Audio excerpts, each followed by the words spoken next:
I think we should take a step back and talk about like, okay, this equal partnership thing itself that they marketed so much around the beginning of the firm that really was like the founding ethos. How did this actually play out in practice? Yes. So part of it obviously was economics. Part of it was what they thought was right. Part of it was LP marketing. Part of it was counterpositioning against John Doerr, obviously, for sure. How do we be different? Do something that they will never, ever do, which would have been giving up an enormous amount of their personal economics. Right. John wasn't going to make the other partners at Kleiner Perkins equal partners to him. Like, just, it was not going to happen. And there's downstream impacts of that to portfolio companies, to winning deals, but also to then working with portfolio companies. You know, John and Kleiner almost lost the Amazon deal when he tried to hand off the board seat.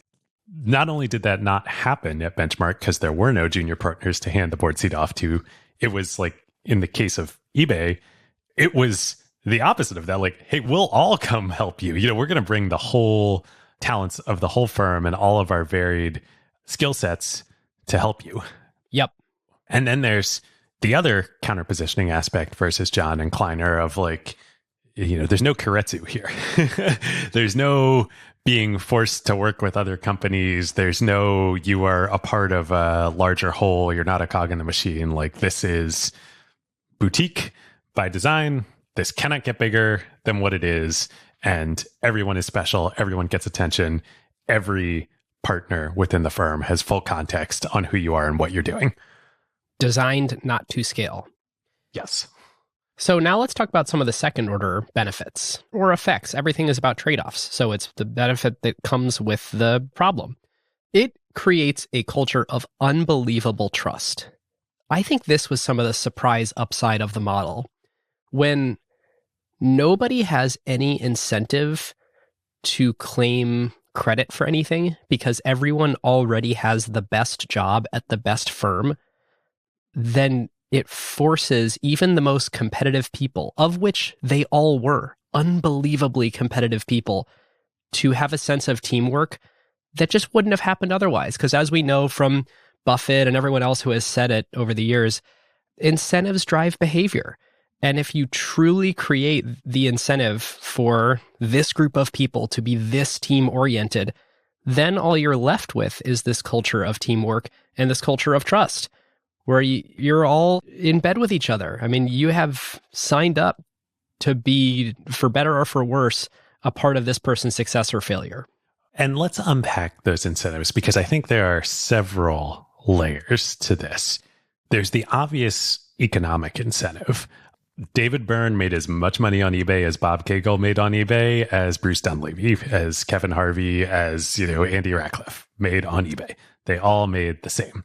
So if one of them could help give a boost that would add, you know, an incremental couple billion to that market cap, it was well worth it to all of them. Yep. That's the most baseline, obvious one.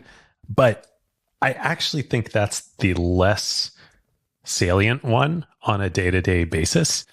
Having, you know, lived myself as part of firms, you know, we all have too. And like, obviously, the money is the scoreboard, and your job is to provide outsized returns for your limited partners, and like, it matters to you. But like, on a day-to-day basis, like, that is not part of your mind every day. What is much more salient, I think, to most people who are working as investors within a venture capital firm is the impact of what they are doing on their own career trajectories. And in any other structure, that is either the foremost thing on your mind or the foremost thing at the back of your mind. And you may profess otherwise, but like, it is there. It is there every day in what you're doing. And just as one small example that the, you know, sort of the older generation and some of the current generation benchmark partners like to talk about, you know, the older folks thinking back to their previous firms, say, you know, another partner, maybe say a senior partner, has a portfolio company that they're on the board of, that they're responsible for that investment. And there's an executive hire that would really help. And you know a candidate who could be like the perfect candidate for that firm. Is it in your best interest to send that candidate to that firm, or to wait until one of your portfolio companies has a spot open for that candidate. Like there's the economics, but even more than that, making that senior partner's track record better not only does you no good, it does you like net negative good because it widens the gap between them and you. Once you introduce a secondary incentive, which you have when there is anything junior senior, and the incentive is become senior, then there's a misalignment. And whether someone chooses to act on that, they're not good for not doing it. They're not evil for doing it. It's just worth acknowledging that new incentive exists, so it will change the behavior. And this isn't to say every fund should all be equal. The only way this works is if everyone truly brings the same amount of value to the partnership. Because otherwise, over time, you will have a situation where even if you're equal economically, you become unequal in everybody realizing, hey, that person's not bringing it the way that we're bringing it. And that creates just as big of a problem. You've brought up, I think, the absolute crux of this that we've now read and watched and listened to probably just about, maybe not, I won't say 100%, but probably 95% of all the content out there about Benchmark. And I don't think this is talked about anywhere else. And I think this is hopefully the biggest piece of context we can bring to the understanding of Benchmark and venture capital in our industry with this episode. There is a very obvious question when you look at Benchmark and you look at their success and you look at their success over generations, which is, if this obviously works so well, why doesn't everybody do it? Why doesn't it work everywhere else? And the Benchmark firm model is very, very much in the minority. There may not even really be any other firms that are structured the same way as them. And I think what you just brought up to me is the crux of the answer.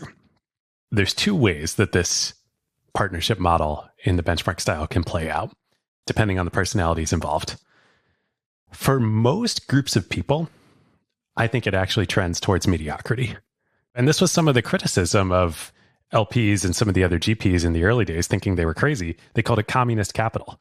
This looks like communism, right? Like if everybody's responsible, nobody's responsible. And so you trend towards the squishy middle. And I think for a lot of groups of people, that's what the natural outcome of this would be.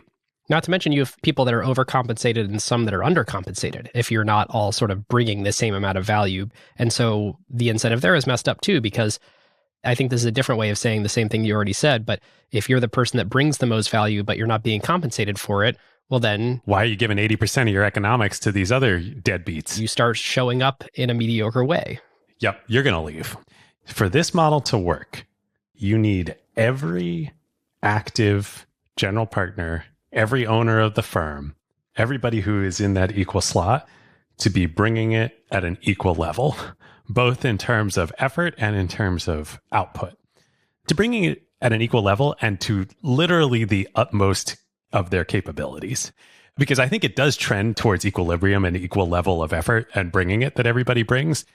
But you need a cultural norm of we're all bringing it like 100% every day.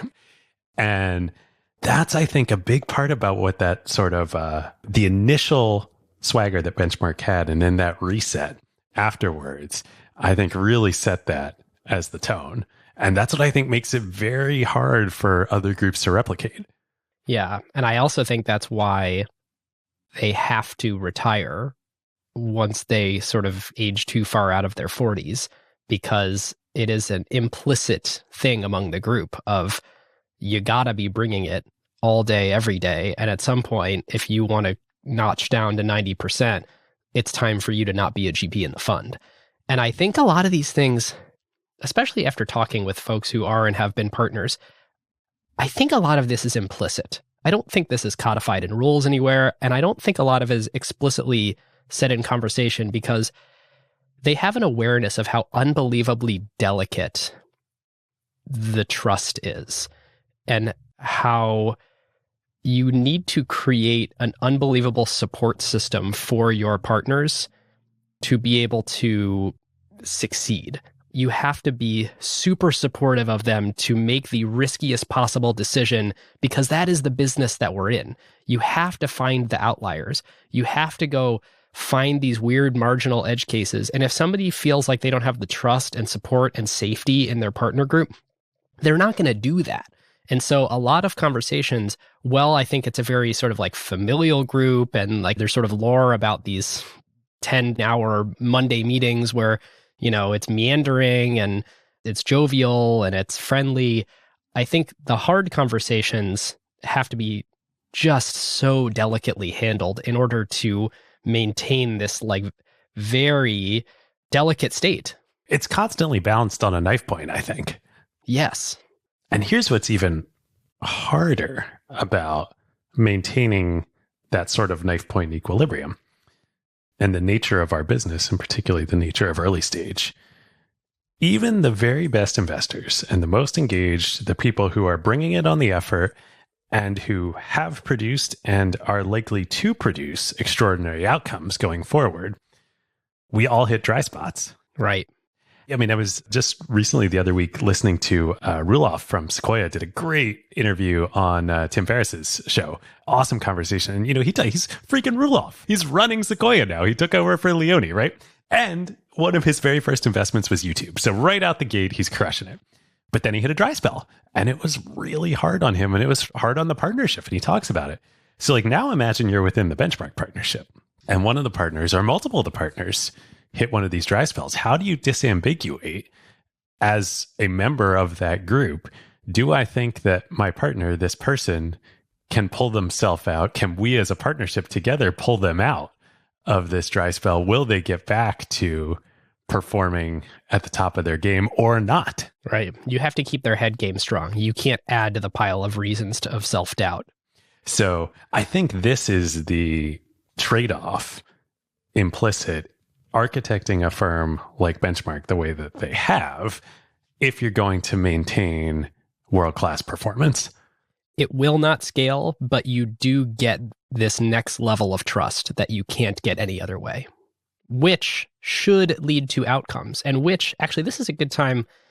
I was debating if I was going to actually mention this on the episode or not, but I want to. So in preparing for this, I was talking with Rich Barton. Rich famously started Expedia by spinning that out of Microsoft, and then started Zillow, where Benchmark was an investor. And Rich, for a long time, was a venture partner with Benchmark. And I think it was only when he jumped back in the seat as CEO of Zillow that he stopped being an active venture partner there. And his point to me was, it's way harder to cooperate your way to success. There are other ways to do this. There are other models of very successful venture firms. We've told several of them on this podcast. Yeah, but this cooperating your way to success is the Benchmark secret sauce. And because of that, and because the relationship with a Benchmark board member who is almost like a co-founder and the entrepreneur is so tight, and the communication is so frequent. I mean, we talked to founders who said, I speak to my board member every week. And we talked to other people who said, we're texting or calling every single day. I mean, this is really a tight-knit relationship in how they sort of think about the board role. Rich's point was, this culture of cooperation and trust ends up being a model for entrepreneurs to bring into their company. And it's amazing having that kind of example to follow. And I don't think he meant that it was like super direct or overt, but I think he meant that you sort of naturally end up learning from that and following it and implementing it in your company. Yes, there's absolutely spills over into the portfolio company relationship, both between the kind of lead, the board member within Benchmark, but, even more so. And I think this is one of the things that makes Benchmark very different from other firms. The whole firm of Benchmark, the whole partnership, the firm is the partnership. There is no difference between the firm and the partnership. There's nothing else. That relationship with the entrepreneur and the portfolio company. If I'm a founder and I am choosing a board member, it's crazy how most people don't think about this, because you're mostly trying to figure out, can I get a deal done? Can I get a deal done at good terms? That sort of thing. But really what you want is a board member who feels psychological safety in their partnership to do the things that they think are right without conflicting incentives. It is crazy how rare that is for someone to actually have that psychological safety. So bringing it back for a minute to the psychological makeup of the individual partners within the partnership and why it's so critical and delicate. You know, a big theme of this first part of the benchmark story we just told was having to have the swagger. If you don't have the swagger, if you don't have the, one of the folks we talked to called it swashbucklingness. If you don't have that, the magic disappears. It's like, you know, for anybody who's played sports, the minute you start thinking when you're out there on the field, it's game over. You're not going to win. You're not going to perform. You got to be out there feeling yourself, believing I'm going to hit that shot. I'm going to make that play. Give me the ball. I want the ball. We're going to win. If you don't have that mindset, you're going to crumble. And that's why I think these things are so intricately tied together in a partnership structure like this. Who got the truth? Is it you? Is it you? Is it you? Sit me down, say it straight. Another story on the way. Who got the truth? Who got the truth now?